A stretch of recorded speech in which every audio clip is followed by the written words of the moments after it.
I'm sure some of you probably remember this, but once upon a time there was this internet company that told people that cheating on your spouse is a good thing. And today we're going to explore the damage they did, and I'll show you why they were completely wrong.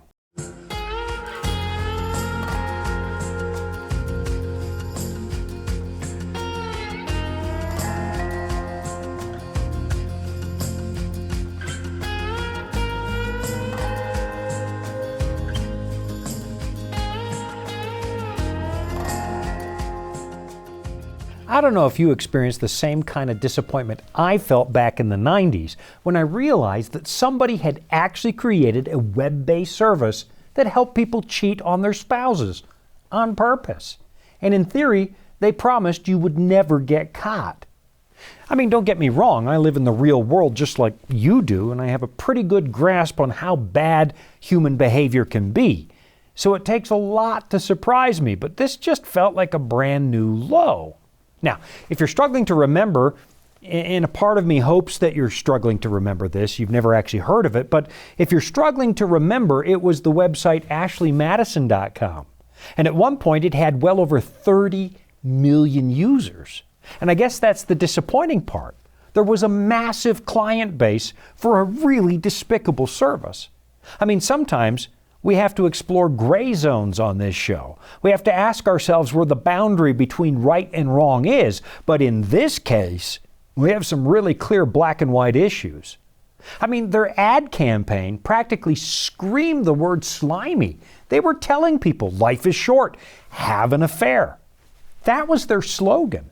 And the idea behind this business was that people who cheat on their husband or wife with a coworker almost always get caught. Something happens that exposes their infidelity. But this service, they said, that's going to protect you. You won't get caught. And for a certain Mr. Darren J. Morgenstern, the risk of getting caught seemed like a business opportunity to him. Now, to make things even worse, at least from where I sit, the whole operation was born in the country of my birth up in Canada, which means that the squeaky clean reputation that Canadians have had over the years got something of a black eye, although I can assure you, having grown up in that country, well, it's also populated by sinful human beings. I guess I was just even more disappointed that it was us who created this website. Now, back in the day, the CEO, a certain Noel Biederman, if I'm pronouncing that correctly, he insisted that all he was really doing was providing an online service. And he had the gall to suggest that having an affair can be good for your marriage. In a 2009 interview with the LA Times, he suggested, and I quote, that Ashley Madison preserves more marriages than we break up. Some people say it promotes promiscuity, he said, but if you don't do it, you get behavior that's way more harmful to society. Infidelity has been around a lot longer than Ashley Madison. Now, that's an example of very bad thinking. And if you've been watching this show for any length of time, I'm sure you know I'm going to challenge it. But first, maybe let's finish unpacking this unbelievably low point in modern civilization. The article in the LA Times explained that Mr. Biederman didn't think that their commercials were going to convince anybody to have an affair. It's a decision they've come to already, he said. All I'm saying is don't do it in the workplace, where it could result in someone losing their job. Don't go to a single dating service and lie about your status. Don't hire a prostitute. Given that affairs are going to happen no matter what, maybe we should see Ashley Madison as a safe alternative. Well, pardon my sarcasm, but oh, how very noble. I mean, in that case, maybe I've been wrong about these guys. Maybe they're a benefit to humanity and a perfectly ethical service designed to promote the very high and noble character of their clients. I mean, here they are, these poor people. They don't have an ethical way to cheat on their spouses. So along comes Ashley Madison to help them preserve their incredibly high moral standards. Come on, man, give me a break. There appears to be no limit to the ability of human beings to justify disgusting behavior, especially if there's money involved. The way these people talked about it, you'd almost think these cheaters were actually doing their spouses a favor by breaking their marriage vows. And I know I'm being snarky today, but if there's one thing that should be obvious to absolutely everybody, it's that the covenant of marriage is supposed to be sacred. Now, I know we've had more than half a century of notable people suggesting that marriage is nothing but some kind of oppressive relic from a bygone age. But maybe it's time to be honest about the social carnage we've suffered in the wake of the sexual revolution and the seemingly incessant attack on the institution of the family. I like what Trish McDermott said, one of the founders of Match.com, a more ethical dating service. She said this about the business model of Ashley Madison, and you'll find it in a Time magazine article from 2009. This is a business, she said, built on the back of broken hearts, ruined marriages, and damaged families. It's in the business of rebranding infidelity, making it not only monetizable, but adding a modicum of normalcy to it. Ashley Madison is making bad choices, broken promises, and faithlessness look like something that's trendy and hip and fun to talk about at a cocktail party. Now, I don't really know anything about Ms. McDermott, but kudos to you, Trish, for calling this exactly what it is. The institution of marriage has been in enough trouble since the 60s, and it surely doesn't need the help of seedy characters who want to make a buck by straining marriage even further. I can assure you, there's nothing glamorous about destroying homes and families. And here's the really telling thing. Apparently, when Mr. Biederman was asked if he would mind if his wife used the site, he told a reporter, "Oh, I'd be devastated." Well, no kidding. You think so? Now, just in case some of you think I've got my head in the sand and I don't really care about the millions of people who are hurting because they live in troubled marriages, believe me, I know that. Marriage can be challenging. That's always been the case. Now, fortunately, personally, I managed to hit the marriage jackpot. I couldn't be happier with the girl I met and married. But as a minister, I've got to tell you, I might be more familiar with the heartache of infidelity than a lot of other people because, well, I'm the person you call when your marriage falls apart or when you discover that your spouse is cheating. In fact, I'm guessing I've heard more horror stories than just about anybody outside of an actual marriage counselor. And some of the stories I've heard have actually kept me awake at night because of the sheer cruelty that some people have had to go through. So yeah, I'm well aware that many people have not found marital bliss. But I also know that cheating on your spouse is never, ever the solution. To put it in hyper-simplistic terms, two wrongs never make a right. So, let me admit that when the Ashley Madison Agency suffered a hacker attack in July of 2015, I did experience a degree of schadenfreude. You know that feeling of joy you get when you see somebody else's misfortune?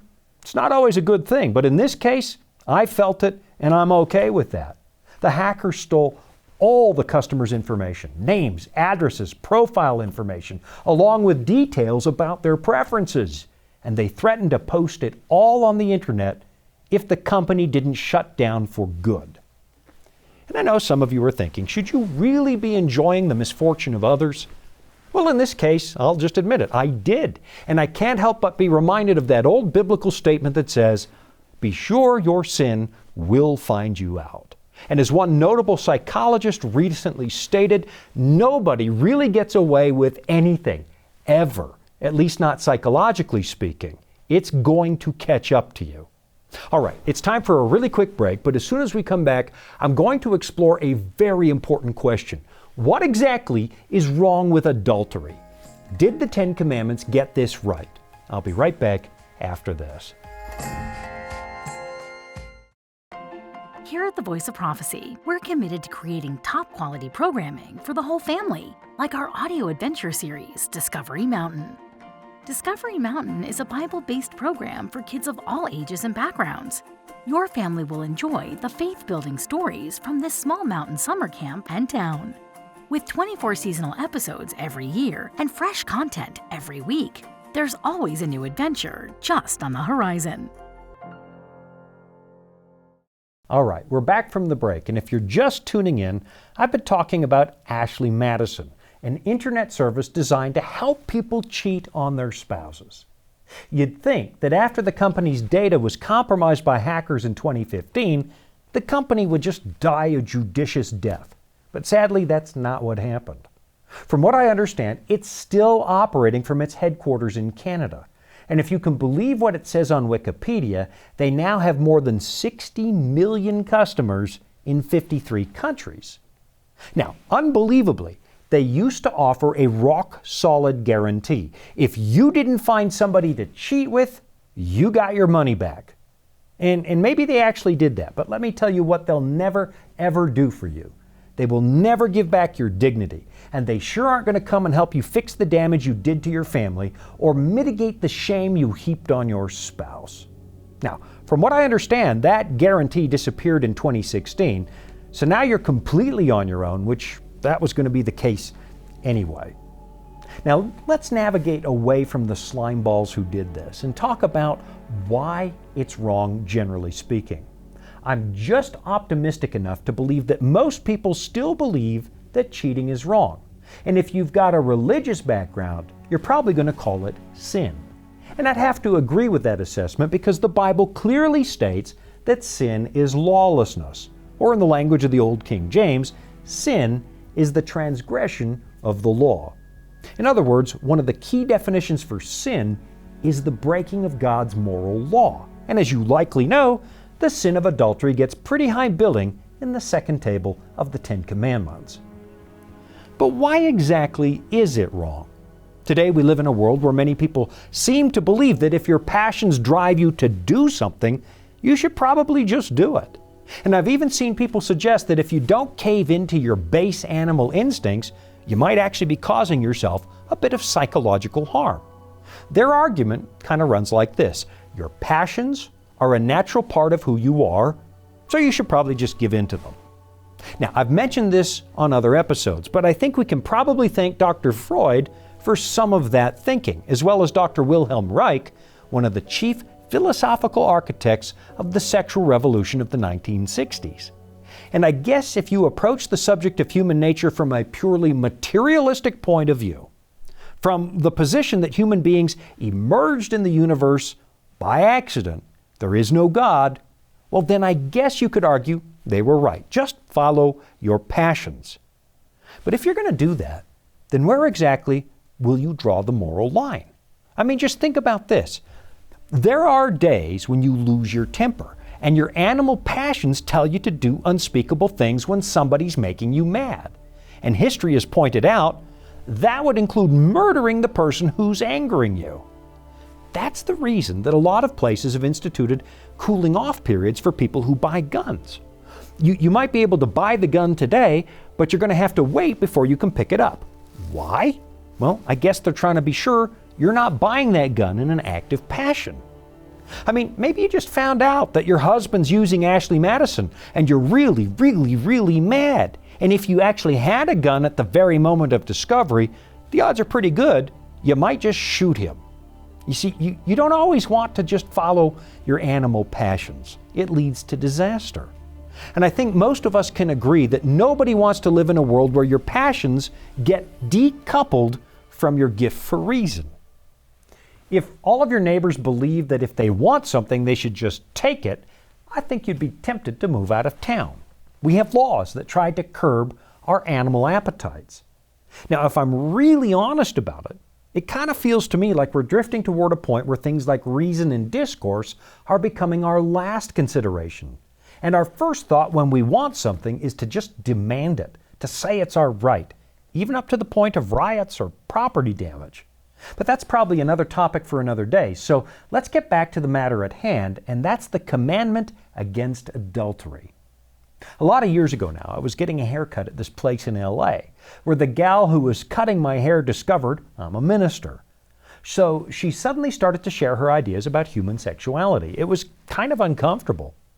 The fact that a man remains fertile well into his golden years, she said, seems like proof that men are naturally supposed to be sleeping with as many women as possible. Now, of course, when somebody's got their scissors in your hair, you want to respond as tactfully as possible. Well, I don't believe that for a moment, I said.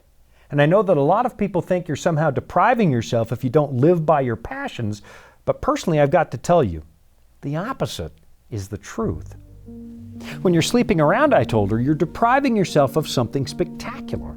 because there's no way that a one-night stand or a casual fling can compete with the gift of a lifetime of intimacy with just one person. And I really meant that. What God designed in the institution of marriage is meant to enhance your human life. Now again, I know that some of you have been hurt. I'm not going to deny that that happens. And I know that some of you have never found a person you'd like to spend the rest of your life with. And I'm not suggesting even for a moment that you have to get married to have an authentic life. I mean, Paul himself said he had no desire to get married again. And it's really hard to argue that Paul was not living his best possible life. But he also said that most people can't do that. And to be honest, I'm not sure that I could. Celibate for life? I doubt it. So let me read what he said, and you'll find this in 1 Corinthians chapter 7. To the unmarried and the widows I say that it is good for them to remain single as I am. But if they cannot exercise self-control, they should marry, for it is better to marry than to burn with passion. Then Paul goes on to explain that if you're married, you should do what you can to preserve that marriage. And sometimes that does fail. But it's what you should try to do. And of course, we still have to answer the question, does the seventh commandment, the one that prohibits adultery, still make sense in our 21st century context? The answer is an unqualified yes. The reason it's still important stems from the very character of God Himself. The Ten Commandments, it's not just a list of rules. It's a portrait of God Himself, a transcript of His character. So, for example, when God says, "You shall not kill," He's telling you that He values life. And as the very source of life, He owns it all. He's not just saying, "You shall not kill." He's also saying, "I want you to value life the way that I do." So, with that in mind, what can we learn about God from the seventh commandment? Well, right out of the gate, we know that God deeply values relationships, and He wants us to conduct our relationships the way that He conducts His. When God says in the book of Hebrews, "I will never leave you nor forsake you," He really means it. You can bank on it. He's going to keep His word. And honestly, that's some of the best news you'll ever find in the Bible. In fact, just listen to this statement from Paul in the 8th chapter of Romans. "For I am sure," Paul writes, "that neither death nor life, nor angels nor rulers, nor things present nor things to come, nor powers, nor height, nor depth, nor anything else in all creation will be able to separate us from the love of God in Christ Jesus our Lord." Now, you tell me you wouldn't value that kind of commitment from just about anybody. And in the seventh commandment, God is telling us that He expects us to be like Him. If you enter into a covenant relationship, your word should be as reliable as the universe itself. And the institution of marriage offers you a chance to show the character of God through you to the whole world. But if you play loose with that covenant, what you're doing is misrepresenting the character of God, the one who made us. The Bible teaches that you were made in God's image, but if you're a cheater, your behavior lies about what God is like. But there's more to it than that. So hang tight, and I'll be right back after this. Life can throw a lot at us. Sometimes we don't have all the answers. But that's where the Bible comes in. It's our guide to a more fulfilling life. Here at the Voice of Prophecy, we've created the Discover Bible Guides to be your guide to the Bible. They're designed to be simple, easy to use, and provide answers to many of life's toughest questions. And they're absolutely free. So jump online now, or give us a call and start your journey of discovery. Back in the book of Genesis, there's this famous statement, and you've probably heard it, that says, "You and I were made in the image of God." Now, here's what it actually says in Genesis 1, verse 26. "Then God said, 'Let us make man in our image, after our likeness, and let them have dominion over the fish of the sea, and over the birds of the heavens, and over the livestock, and over all the earth, and over every creeping thing that creeps on the earth.' So God created man in His own image. In the image of God He created him. Male and female He created them." Now, I hope you caught that, because this is really important. The book of Genesis says that men and women were both created in the image of God. And then in the next chapter, down in Genesis 2, verse 24, it tells us that a husband and wife become one flesh. It's such an important idea that Jesus repeated it when He was being challenged by the Pharisees over the issue of divorce. You'll find this passage in Matthew chapter 19. It says, "And Pharisees came up to him and tested him by asking, 'Is it lawful to divorce one's wife for any cause?' He answered, 'Have you not read that he who created them from the beginning made them male and female, and said, Therefore a man shall leave his father and his mother and hold fast to his wife, and the two shall become one flesh. So they are no longer two, but one flesh. What therefore God has joined together, let not man separate.'" Here's what's going on, at least in part. Over the centuries, careful Bible students have noticed that God's nature has this kind of surprising twist to it. There's just one God, but somehow at the same time, He's three separate persons: Father, Son, and Holy Spirit. So we have one God, but that one God is three people. And of course, it's hard to wrap your mind around that, and it's led to centuries of theological debate. But it really highlights something important about marriage. What we have in the institution of marriage is two people becoming one. So Jean and I are still two individuals, two rather strong-willed individuals, but within the marriage covenant, we operate as one person. We still have our own opinions, we have our own preferences, and because we're faulty human beings, we often disagree. But overall, we experience life as one. The marriage relationship is so deep, so intimate, that it puts you together as one person. And that's an opportunity to learn something more about God.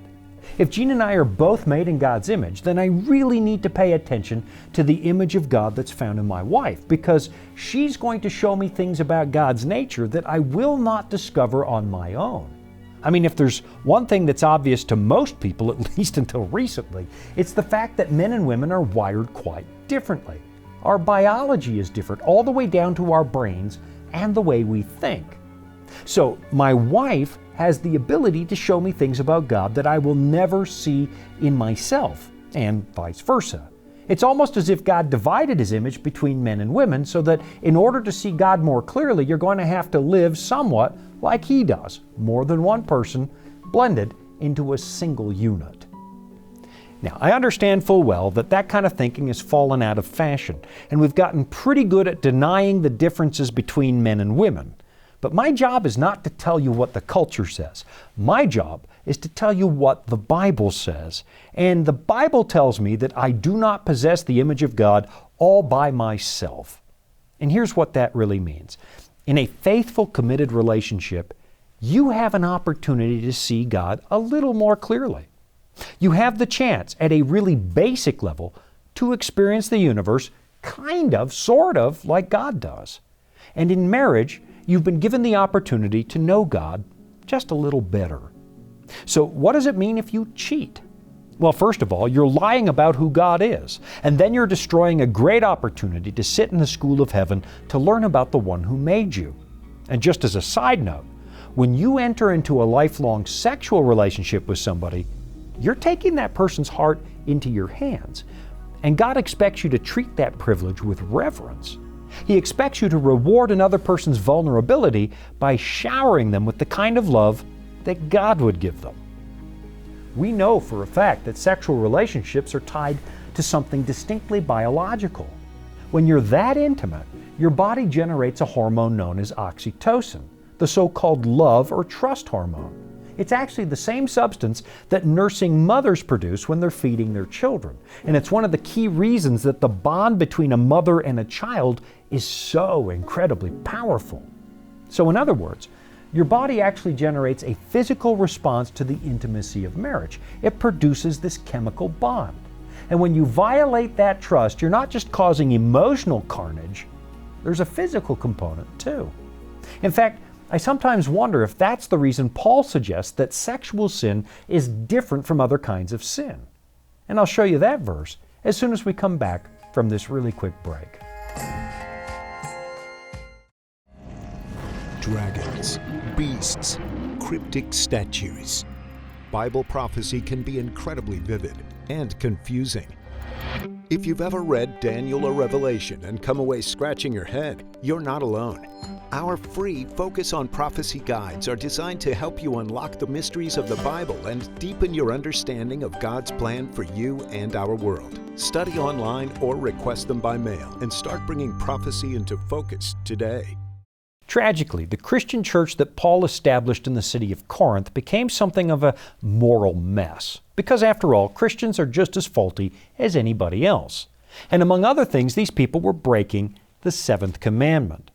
Flee from sexual immorality, Paul had to tell them. Every other sin a person commits is outside the body, but the sexually immoral person sins against his own body. There's just something different about sexual sin, something that sets it apart from all other forms of transgression. And given what we know about the chemical pair bonding that takes place between intimate partners, I've sometimes wondered if maybe there's a reference to something like oxytocin in Paul's description. I don't really know, but it does seem to make a little sense. And so does the entire commandment. The founders of Ashley Madison were brazen enough to suggest that committing adultery can save your marriage. But let's be honest, the only reason they said that was to get you to hand over your credit card information. Let me assure you, they're dead wrong. You're going to do a lot of damage to your spouse and ultimately to yourself. And I know, marriages sometimes fail. They fall apart. People struggle, even inside the church. But I can assure you that cheating is not the best path forward. In fact, it will never pay the kinds of dividends these hucksters seem to promise. They're just lying to you. You are far better off to deal with your pain honestly. And if you can, you're better off to save your marriage. Find a Christian counselor. Get some help. I mean, it might still fail, but you never ever compromise your morality just because someone else did. And maybe you've already failed at this point. Maybe you've cheated. Maybe all of your relationships have fallen way short of God's standard. You've done it wrong every single time, and now you're tempted to think it's too late to find something better. Well, that's as big a lie as the ones that the people at Ashley Madison were telling. Because we happen to have a loving God who forgives us, and He longs to see you enjoy the kind of authentic life that He intends for you.